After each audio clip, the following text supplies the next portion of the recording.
Morning students, हम बहुलक के बारे में पढ़ रहे थे। देखिए कल हमने बहुलक में जो पढ़ा था वो था योगात्मक बहुलकीकरण।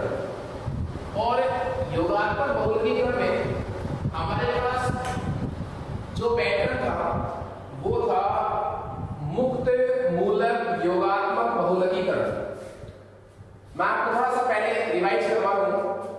योगात्मक बहुलकीकरण में वो ही एकलक इकाइयां बहुलक बनाती हैं जिनमें डबल बॉन्ड हो या ट्रिपल बॉन्ड हो, मतलब जो क्या हो, असंतृप्त हो।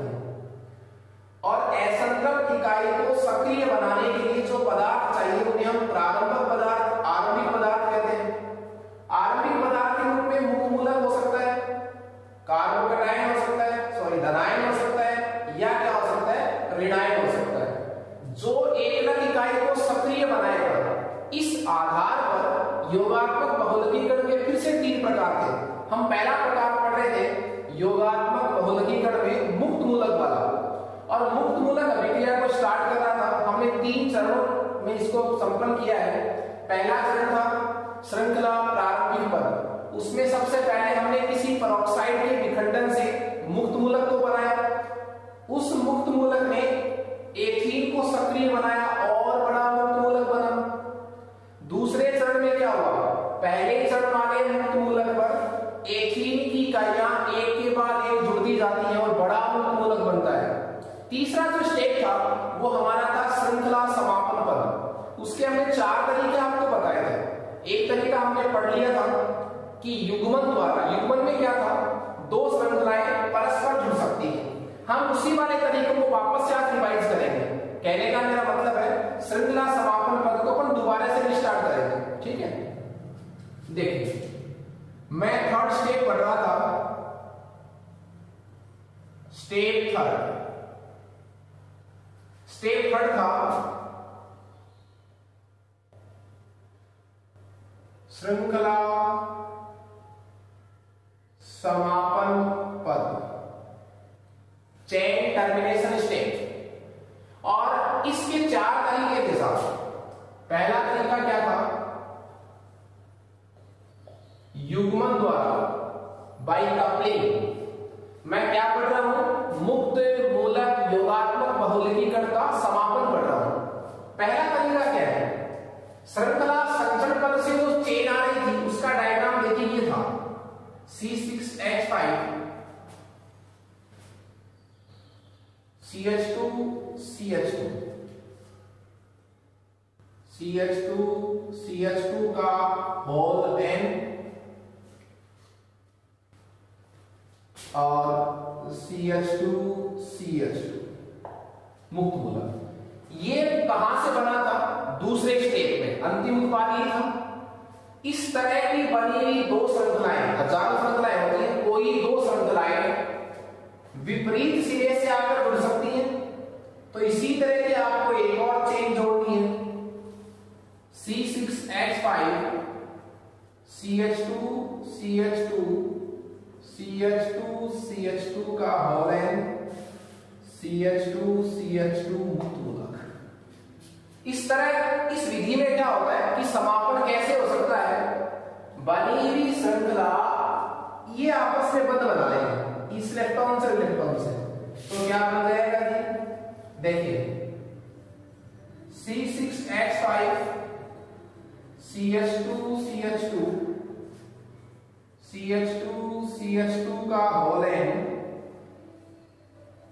CH2, यहां तक हो गया। अब इससे बंध बन जाएगा CH2 CH2, ये बंध बन गया साहब दोनों के बीच, ये वाला। फिर वापस से श्रृंखला चल पड़ी है, CH2 CH2 का होल N और CH2 CH2 C6H5। इस तरह देखिए हमने मुक्त मूलक को क्या कर दिया, खत्म कर दिया। एक तरीका तो ये था युग्मन, श्रृंखला के क्या होने का, समापन होने का। दूसरा तरीका हमारे पास है वो है असमानुपातन, डिस्प्रोपोर्शनेशन। असमानुपातन में क्या होता है, हमारे पास जो श्रृंखला संचलन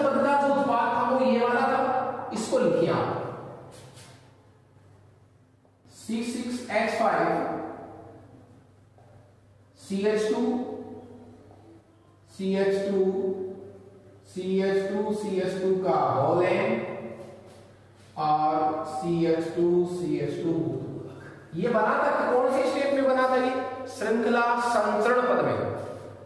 असमानुपातन की विधि क्या कह रही है कि समापन कैसे हो सकता है?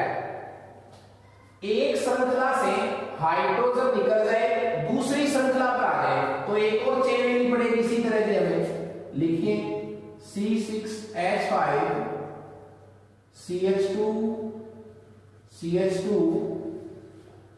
CH2 CH2 का होल एन CH2 CH2 ये दो चेन है। विधि क्या कह रही है? हमें एक श्रृंखला से X मुक्त मूलक निकलेगा, दूसरी पर जुड़ जाए, तो देखें क्या होगा। हम यहां से इसको निकला हुआ मान लें, यहां से X मुक्त मूलक निकलेगा। कैसे निकलेगा? देखिए, इसको मैं ऐसे लिख सकता हूं CH2 को मैं ऐसे लिख सकता हूं, एक इलेक्ट्रॉन इस कार्बन पर और एक इस हाइड्रोजन पर, समान स्विंडल हुआ है दोनों का, तो ये निकल जाएगा साहब यहां से। यहां से जो X मुक्त मूलक निकला है, तो देखिए ये बंध जब यहां से टूटा है तो कार्बन पर एक क्या रहेगा? इलेक्ट्रॉन। वो इलेक्ट्रॉन इस इलेक्ट्रॉन से जुड़कर क्या बना लेगा? बंध बना लेगा। तो ये वाली चेन तो किसमें चेंज हो जाएगी? देखिए C6H5 CH2 CH2 CH2 CH2 का होल एन और देखिए CH, एक H तो निकल गया यहां से, यहां एक इलेक्ट्रॉन बैठा था वो इसके साथ मिल गया, तो कब क्या बन गया? Double CH2। मुक्त मूलक खत्म हो गया, मतलब श्रृंखला का क्या हो गया? समापन हो गया। हमें मुक्त मूलक खत्म करना है। श्रृंखला समापन का मतलब क्या है? हमें इस चेन पर पड़े किसी भी प्रकार के मुक्त मूलक को क्या करना है? खत्म करना है। अच्छा, यहां से तो क्या निकल गया है? X मुक्त मूलक, वो इसमें ऐड हो जाएगा, तो कहां ऐड होगा? इस पर, तो वो CH3 में चेंज हो जाएगा। प्लस बोलिए C6H5 CH2 CH2 CH2 CH2 का होल एन CH2 और सिंगल बॉन्ड CH3। इस तरह दोनों ही श्रृंखलाओं का मुक्त मूलक क्या हो गया? खत्म हो गया। तो ये दो विधियां हैं। पहला युग्मन, इस विधि में क्या होता है साहब? कोई दो बहुलक श्रृंखलाएं विपरीत सिरों से आकर जुड़ जाती हैं और श्रृंखला का समापन हो जाता है। दूसरी विधि क्या कह रही है? असमानुपातन। इस विधि में क्या होता है? एक श्रृंखला से हाइड्रोजन मुक्त मूलक का स्थानांतरण दूसरी श्रृंखला पर होता है। तो ये यहाँ, ये हाइड्रोजन यहां से निकल गया तो ये तो डबल बॉन्ड बढ़ गया, वैसे मुक्त मूलक खत्म हो गया। वो यहां से निकला हुआ H मुक्त मूलक इस पर ऐड हो गया, तो वैसे मुक्त मूलक खत्म हो गया। तो दोनों श्रृंखलाएं जो है उत्पाद को प्राप्त हो गई। तीसरी जो हमारे पास विधि है वो है श्रृंखला स्थानांतरण द्वारा। तीसरी जो विधि है हमारे पास वो है श्रृंखला स्थानांतरण द्वारा।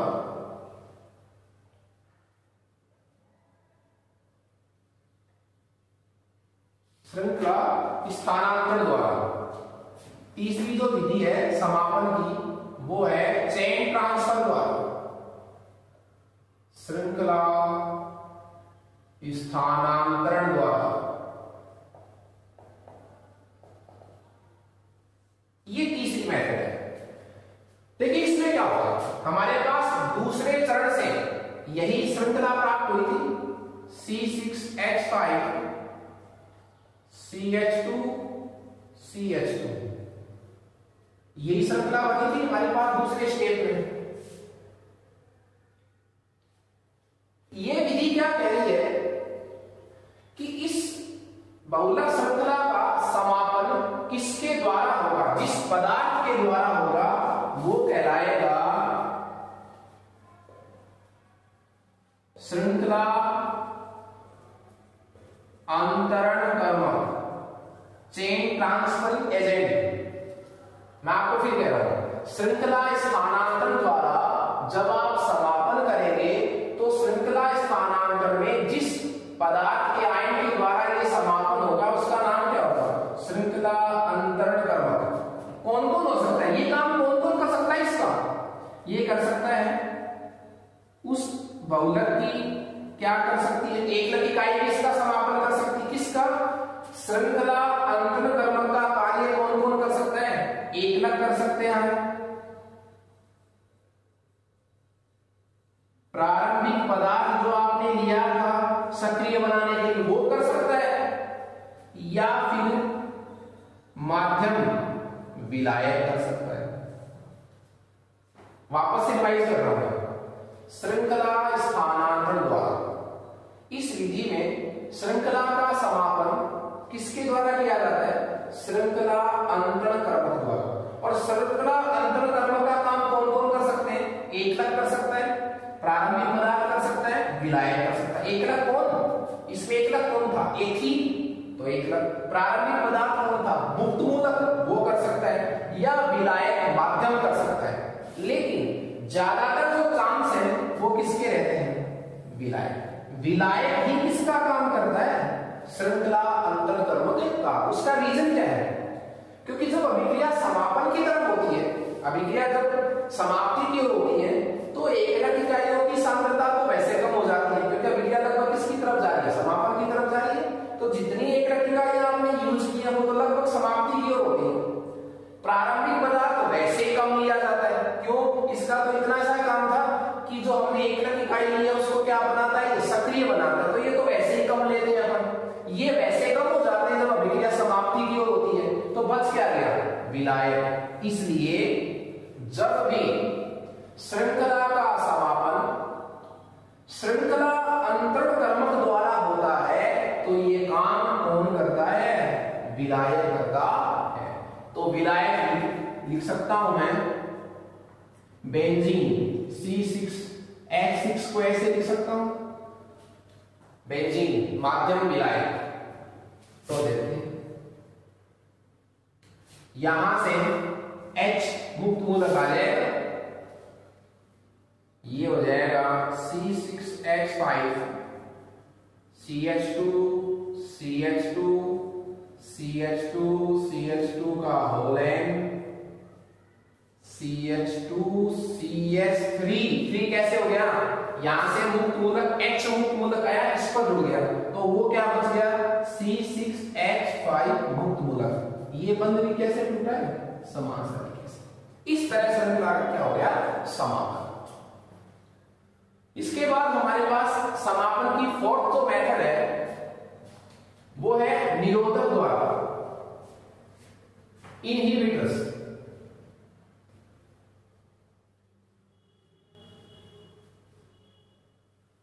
इनहिबिटर द्वारा। हाँ जी, फोर्थ जो हमारे पास मेथड है वो है बाय इनहिबिटर, निरोधक द्वारा। ये वो पदार्थ है जो बहुलक श्रृंखला, बहुलक श्रृंखला कौन सी है? देखिए ये है वो बहुलक श्रृंखला जो हमें श्रृंखला संचरण पद से प्राप्त हुई थी, जिससे बहुलक बढ़ेगा। वे पदार्थ क्या करते हैं? जो किसका काम करते हैं? निरोधक का। वे क्या करते हैं? इस बहुलक श्रृंखला से जुड़ जाते हैं तो इसको उदासीन बना देते हैं, बहुलक बन ही नहीं पाता आगे। मेरे कहने का मतलब ये है, आपको पता है इस वाले सिरे पर ही जब एकलक इकाइयां एक के बाद एक जुड़ेगी तो ही तो श्रृंखला बढ़ेगी। जैसे ही हमें श्रृंखला को समाप्त करना है, हम ये पदार्थ मिला देते हैं जो किसका काम करते हैं? निरोधक का। वो क्या करते हैं? इसको यही बंद क्यों कर देते हैं? इस मुक्त मूलक से खुद जुड़ जाते हैं। कौन पदार्थ जुड़ जाते हैं सर? निरोधक पदार्थ। जब निरोधक इस चेन से जुड़ जाएगा तो कौन आगे नहीं जुड़ पाएगा? इससे अब एकलक नहीं जुड़ पाएगा। एकलक नहीं जुड़ेगा तो श्रृंखला वही क्या होगी? न्यूट्रल होगी, उदासीन होगी। ऐसे पदार्थ है जैसे नाइट्रोबेंजीन है, डाइनाइट्रोबेंजीन है, जैसे मैं इसको सिंपली कह सकता हूं ये हमारे पास कोई चेन है, ये पॉलीमर चेन है। पी का मतलब पॉलीमर चेन। कौन सी चेन? ये वाली, यहां से लेकर यहां तक। ये हमें कहां से प्राप्त हुई है? श्रृंखला के दूसरे स्टेप से। ये तो है बहुलक श्रृंखला, बहुलक श्रृंखला, और ये है वो निरोधक पदार्थ नाइट्रोबेंजीन।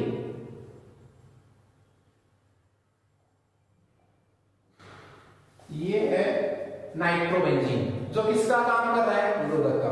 मैं रिवाइज कर रहा हूं, ये क्या करता है, ये किसको नहीं जुड़ने देता, एकलक इकाइयों के जुड़ने को बंद कर देता। बंद कैसे कर देता है, खुद आकर यहां जुड़ जाता है, तो इसको खत्म कर देगा। खत्म कर देगा तो मुक्त मूलक खत्म हो गया, श्रृंखला समाप्त हो गई, आगे एकलक नहीं जुड़ेगा। तो देखिए इसका एंड कैसे होगा, ये वन इधर जाएगा सब नाइट्रो समूह में, तो इसका भी समान से विघटन होगा, यहां भी इसका कैसा विघटन होगा, समान। तो देखिए NO3, अब एक इलेक्ट्रॉन समान विघटन से किसके ऊपर आ गया, N पर आ गया, तो फिर ये बंध भी कैसे टूटेगा, समान। इसके टूटने से एक इलेक्ट्रॉन यहां आएगा, एक इसके ऊपर बैठा है नाइट्रोजन पर, दोनों मिलकर क्या बना लेंगे, बंध बना लेंगे। तो ये बंध टूट गया, एक इलेक्ट्रॉन बाहर आ गया यहां, क्योंकि ये जब बंध टूटा है ना, तो एक इलेक्ट्रॉन तो इस पर गया था और एक इस पर गया था, इस पर। इस वाले इलेक्ट्रॉन ने तो इसके टूटने से जो एक इलेक्ट्रॉन यहां आया था उसके ऊपर बना लिया डबल बॉन्ड बना लिया, लेकिन यहां इलेक्ट्रॉन रह गया, ये रह गया। इस तरह देखिए आप बहुलक श्रृंखला कहां हो गई, ये रही बहुलक श्रृंखला। तो बहुलक श्रृंखला से खुद जुड़ गया, कौन जुड़ गया, निरोधक। अब और अधिक इस पर क्या नहीं जुड़ेंगी, एकलक इकाइयां, और श्रृंखला न्यूट्रल भी होगी, उदासीन भी क्यों होगी, क्योंकि खुद ये जुड़ गया, इसने अपना आवेश इस पर खुद पर ले लिया। तो ये चार तरीके थे मुक्त मूलक योगात्मक बहुलकीकरण के समापन के। अब हम मुक्त मूलक योगात्मक बहुलकीकरण के बाद दूसरा तरीका पढ़ेंगे, धनायनिक योगात्मक बहुलकीकरण।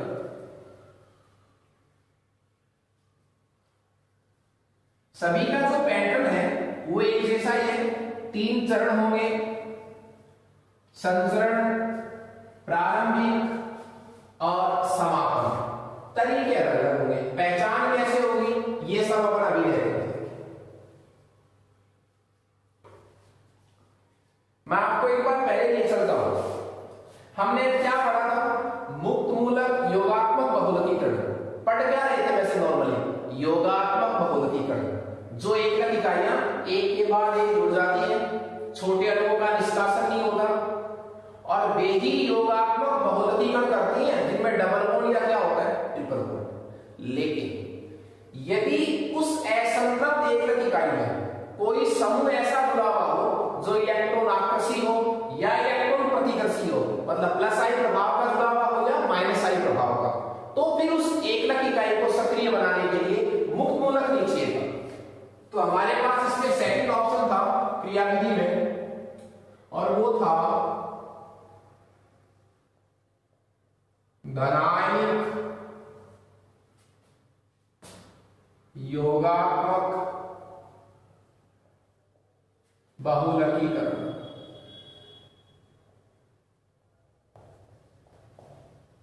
धनायनिक योगात्मक बहुलकीकरण। देखिए योगात्मक तो है, योगात्मक का मतलब क्या हुआ, एकलक इकाइयां एक के बाद एक जुड़ेगी, छोटे अणुओं का निष्कासन नहीं होगा।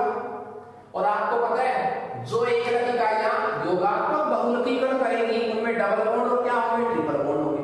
लेकिन यदि कोई प्लस आई माइनस आई का समूह नहीं जुड़ा हुआ है तब तो क्रिया कौन से अपनाएंगे, मुक्त मूलक वाले तरीके से। और यदि उनमें देखिए, यदि किसी एकलक इकाई में, मैं यही हिंट कर देता हूं साहब, यदि किसी एकलक इकाई में वाइनिल कार्बन पर, वाइनिल कार्बन कौन सा होता है, देखिए डबल बॉन्ड के जस्ट जो पास वाले कार्बन होते हैं वो क्या होते हैं, वाइनिल कार्बन।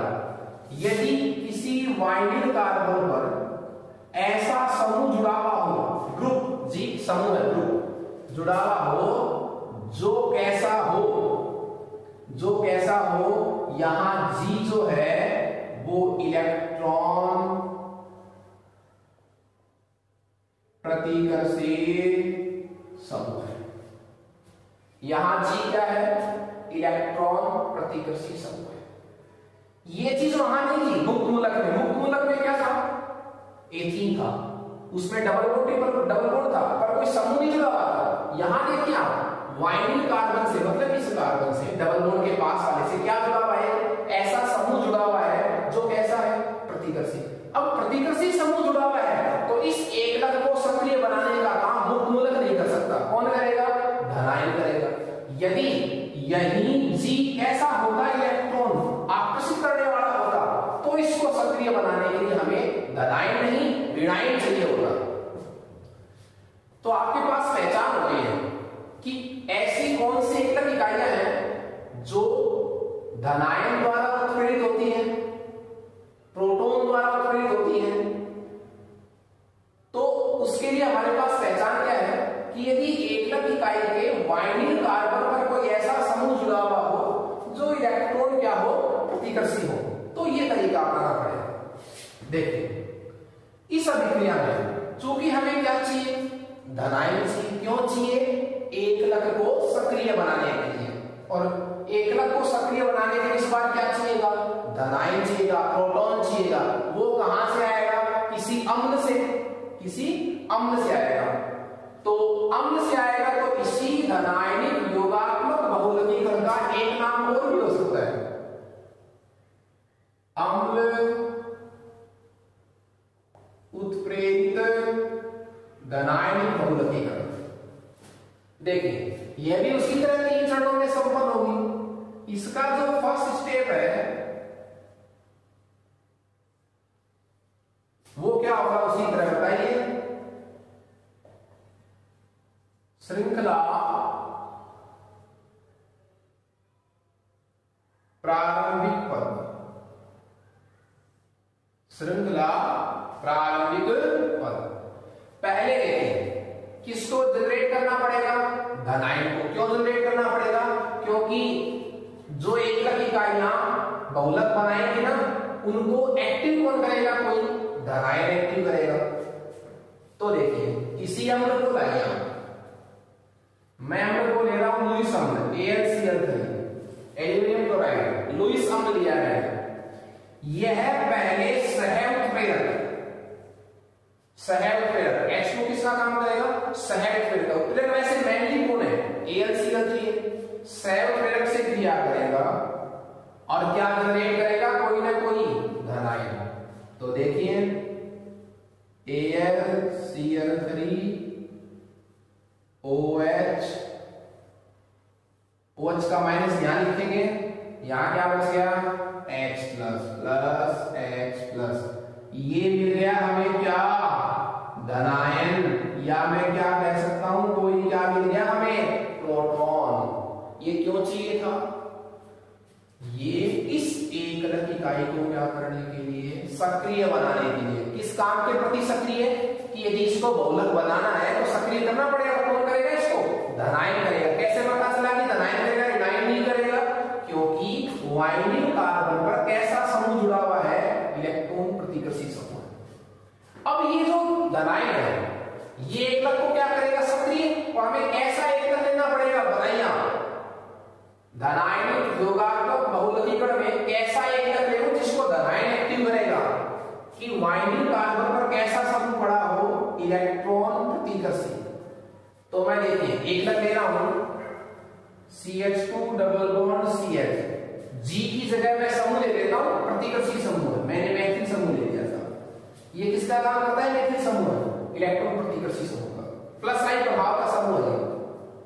ये है वो एकलक आपके पास, ये किसका काम कर रही है, एकलक का। इसका नाम क्या है वैसे, इसका नाम हो गया प्रोपीन, प्रोपीन। इसका नाम क्या, प्रोपीन। 1 2 3 propene, propene. हमने मुक्त मूलक में क्या एकलक लिया था, ये लिया था क्या, देखिए CH2 double bond CH2, double bond तो इसमें भी है, इसमें भी है, असंतृप्त ये भी है और ये भी थी, मतलब असंतृप्त कौन है, एथीन भी है, प्रोपीन भी है। तो फिर यहां मुक्त मूलक क्यों नहीं स्टार्ट कर सकता, क्यों नहीं कर सकता, क्योंकि यहां कोई समूह नहीं जुड़ा हुआ था डबल बॉन्ड ट्रिपल बॉन्ड पर। यहां वाइनिल कार्बन पर कैसा समूह जुड़ा हुआ है, प्लस साइन प्रभाव का। तो हमें मुक्त मूलक इसको एक्टिव नहीं कर सकता, इसको एक्टिव कौन करेगा, कोई धनायन। कोई समूह नहीं जुड़ा हुआ है, सीधा असंतृप्त अणु है, तो इसको कौन एक्टिव करेगा, मुक्त मूलक। हाँ जी। उसके बाद इसको एक्टिव कर रहे हैं, तो एक्टिव कौन करेगा? इसको एक्टिव करेगा प्रोटॉन। ये लिखें साहब H+। ये कैसे प्रभाव का समूह है? प्लस आई प्रभाव का। इलेक्ट्रॉन दाता भी कह सकता हूं मैं। तो ये बल किधर स्थापित होगा? इसकी तरफ। झुकाव इधर हो गया इलेक्ट्रॉन का। देखिए इस बंद के यहां आने से यहां माइनस बढ़ गया, ये बंद टूटकर यहां आएगा तो ये माइनस बढ़ गया, माइनस और प्लस बंद बढ़ गया। तो देखिए HCH2, इस बंद के टूटने से यहां कितने इलेक्ट्रॉन आए? दो इलेक्ट्रॉन से ये बंद बन सकता है, तो बंद बन गया सब। ये बॉन्ड कैसा रहेगा? सिंगल CH और CH3। ठीक है। अब देखिए इस बंद के इधर आने से इसकी वैलेंस कितनी रहेगी? इस कार्बन की 1 2 3, तो इस पर क्या आ गया? प्लस। बड़ा कार्बोकेटाइन बन गया। कार्बोकेटाइन का मतलब क्या हुआ? जब कार्बन पर क्या आ गया? प्लस, तो कार्बोकेटाइन। ये आपका पहला स्टेप हो गया। दूसरे स्टेप में देखिए, दूसरे स्टेप का जो नाम है वो क्या हो जाएगा? श्रृंखला संचरण पद, प्रोपेगेशन स्टेप। अब क्या होगा? उसी पहले वाले के मुक्त मूलक की तरह इस पर कौन आकर जुड़ते जाएंगे एक के बाद एक लग कौन? इस बार ये वाला। वहां भी ऐसा था, मुक्त मूलक लिखा हुआ था, एक ही नाम दी गई, इस पर जुड़ दी गई। अब क्या होगा? इस स्टेप पर इस पर ये एकलक इकाई एक के बाद एक आती जाएगी, जुड़ती जाएगी। छोटे लोग का इसका असर नहीं होगा, तभी तो कैसा योगात्मक, कैसा वर्गीकरण है? योगात्मक वर्गीकरण। तो इसमें इस पर एकलक इकाई आती जाएगी और जुड़ती जाएंगी। देखिए कैसे, ये पहले स्टेप का प्रोडक्ट है CH2 CH प्लस CH3। इस पर एकलक इकाई जोड़ेंगे, एकलक इकाई बार बार आती जाएंगी, जुड़ती जाएंगी। CH2 double bond CH CH3, एक और एक इस तरह और जुड़ती जाएंगी। लीजिए क्या बनेगा बताइए? ये बनेगा H CH2 CH CH3। देखिए उसी तरह ये प्लस आई प्रभाव, ये बल इधर से रहेगा, ये माइनस और ये प्लस जुड़ जाएंगे दोनों, तो CH2 सिंगल CH3, यहां क्या आ गया? प्लस। अब इस पर क्या होगा? फिर एक लग इकाई आती जाएगी, एक के बाद एक जुड़ती जाएगी, तो हम एक साथ जोड़ सकते हैं। कैसे जोड़ सकते हैं? देखिए एक साथ प्लस एन, एक साथ जोड़ दीजिए। एक लग कौन सी है हमारे पास? प्रोपीन है, तो इसको एक साथ जोड़ दीजिए। CH2 CH CH3 एक साथ जोड़ेंगे ना, तो क्या रिपीट होगा? देखिए ये वाला पोर्शन तो बार बार रिपीट होगा, n बार। तो लिख लीजिए H CH2 CH CH3 CH2 CH CH3 whole n। ये सारे इसमें समावेश है। ये तो अंत देखो रिपीट क्या होता? इतना तो नहीं, यही तो बना था हमारे पास पहले स्टेप में। जैसे ये जोड़ा डबल हो गया, जुड़कर मामला, तो ये तो लास्ट में फ्री रहेगा ऐसे जैसे, ये खत्म नहीं होगा ये वाला श्रृंखला। अब हमें इस श्रृंखला को क्या करना है? समाप्त करना है, मतलब इस प्लस को क्या करना है? यहां से खत्म करना है। हमें ऐसा उपाय करना है कि एक लग इकाइयां यहां आकर जुड़ना बंद कर दें, और इसके लिए क्या करना पड़ेगा? हमें इस प्लस को खत्म करना है, जैसे मैंने इसको खत्म किया था वो पूरा। तो हमारे पास तीसरा स्टेप क्या होगा? तीसरा स्टेप होगा हमारे पास स्टेप थर्ड, और स्टेप थर्ड जो है वो हमारे पास होगा श्रृंखला समापन पद। इस श्रृंखला के समापन का मतलब क्या समझिए? इस प्लस को मुझे खत्म करना है, इसको उदासीन बनाना है, मुझे ऐसा प्रयत्न करना है कि यहां पर अब किसका जुड़ना बंद हो जाए? एक लग का जुड़ना बंद हो जाए। तो इसके दो तरीके हैं साहब। पहला तरीका है नेचुरल, स्वाभाविक, स्वाभाविक, नेचुरल, जिसको मैं क्या कह सकता हूं, प्राकृतिक तरीका। प्राकृतिक तरीका क्या है? हम किसको छोड़कर आए थे? देखिए, इस विनाइल को छोड़कर आए थे, ये आकर के इससे जुड़ जाए, रिएक्शन कर ले, तो कैसे होगा? देखिए आप H CH2 CH CH3 CH2 CH CH3 whole N CH2 CH CH3 plus, ये तो हमारा प्रोडक्ट है सेकंड स्टेप का। और स्वाभाविक विधि में क्या होगा, जो हम रिनाइल को छोड़कर आए थे, हमने तो इसी को यूज किया था, H को इधर, ये आकर से क्रिया करेगा AlCl3 OH माइनस, और इसके क्रिया करने से क्या होगा साहब बताइए आप? यहां से H प्लस निकलेगा, यहां से वापस H प्लस H निकलेगा। देखिए मैं इस CH2 को ऐसे लिख सकता हूं, यहां से ये H प्लस निकल जाएगा, तो ये बंद कहां ट्रांसफर हो जाएगा? ऊपर की तरफ, तो ये बन जाएगा H CH2 CH3 CH2 CH CH3 का होल एन आदि CH, ये बंद इधर चला गया तो बॉन्ड डबल CH CH3, ये प्लस खत्म हो गया। अब देखिए आप, यहां से क्या निकला था? H प्लस इलेक्ट्रॉन को ऊपर की तरफ ट्रांसफर हो गया, H प्लस जो निकला है वो इस OH के साथ क्या बना लेगा? H2, तो AlCl3 भी उसी तरह क्या हो जाएगा? फ्री। आप देखें, हम उत्प्रेरक को क्या पढ़ते हैं कि उत्प्रेरक जो है विक्रिया के बाद स्वयं परिवर्तित रहता है। देखिए ये हमने किसका काम करवाया था इससे? उत्प्रेरक का। ये क्या था हमारे लिए? सह उत्प्रेरक। और अभिक्रिया के बाद उत्प्रेरक और सह उत्प्रेरक वापस हमें उसी अवस्था में प्राप्त हो गए। इसका मतलब उत्प्रेरक जो है विक्रिया के बाद स्वयं क्या रहता है? अपरिवर्तित।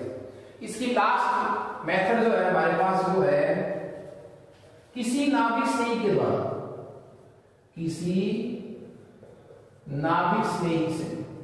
नाभिक स्नेही का मतलब क्या हुआ? ऐसी स्पीशीज जिस पर नेगेटिव चार्ज हो। नेगेटिव चार्ज क्यों? क्योंकि हमें पता है इस बहुलक श्रृंखला को में खत्म करने के लिए जब इस पर खुद पर क्या पड़ा है? प्लस, तो हमें क्या चाहिए? माइनस, और माइनस वाली स्पीशीज क्या कहलाती है? नाभिक स्नेही। तो कोई भी नाभिक स्नेही आकर के इस पर जुड़ जाएगा और इसके आवेश को क्या कर देगा? खत्म। तो मैं इसको लिख सकता हूं H CH2 CH CH3 CH2 CH CH3 का whole N CH2 CH CH3 plus कोई भी नाभिक स्नेही, कोई भी नाभिक स्नेही, मैं इसको इंट दे सकता हूं माइनस। ये किसका काम कर रहा है? नाभिक स्नेही का। और इस तरह ये क्या हो जाएंगे साहब बताइए आप? प्लस माइनस क्या हो जाएगा? कैंसिल हो जाएगा। कैंसिल हो जाएगा तो आवेश क्या हो जाएगा? खत्म। श्रृंखला का क्या हो जाएगा? समापन। इसमें मैं इसको इस तरह करेक्ट कर दूंगा, सीधे इस तरह ये लीजिए। तो इस प्रकार हमारे पास धनायनिक योगात्मक बहुलकीकरण में हम ये पढ़ेंगे कि ये तरीका कौन अपनाएंगे? जिन एकलक में वाइंडिंग कार्बन पर इलेक्ट्रॉन दाता समूह जुड़ा हुआ हो। उत्प्रेरक की उपस्थिति में इसको हमने क्या जनरेट किया? किसी धनायन को, उस धनायन के एकक इकाई पर योग किया, बड़ा धनायन बनाया। इस तरह बढ़े हुए धनायन पर एकलक इकाइयां एक के बाद एक जुड़ती हुई तो और बड़ा धनायन बन गया। इस प्लस को हमें खत्म करना है, इसका समापन करना है। समापन के दो तरीके हमारे पास है। नेचुरल भी हो सकता है। कैसे? कि इसी स्टेट में बना हुआ, इसी अभिक्रिया बना हुआ कोई रिनाइन आकर इससे रिएक्शन कर ले तो यहां से H का ट्रांसफर हो गया, श्रृंखला का समापन हो गया। या फिर किसी किसके द्वारा? नाभिक स्नेही के द्वारा। क्योंकि हमें समापन का मतलब क्या है? मुक्त मूलक की तरह हमें उस बहुलक श्रृंखला पर पड़े प्लस को क्या करना है? हटाना है। मुक्त मूलक होता है उसको हटाना है, यदि माइनस होता तो उसको खत्म करना है, इसका आवेश खत्म करना है, ताकि एकलक इकाइयां इसको जुड़ना क्या कर दे? बंद। नेक्स्ट टर्म पर अपन क्या पढ़ेंगे?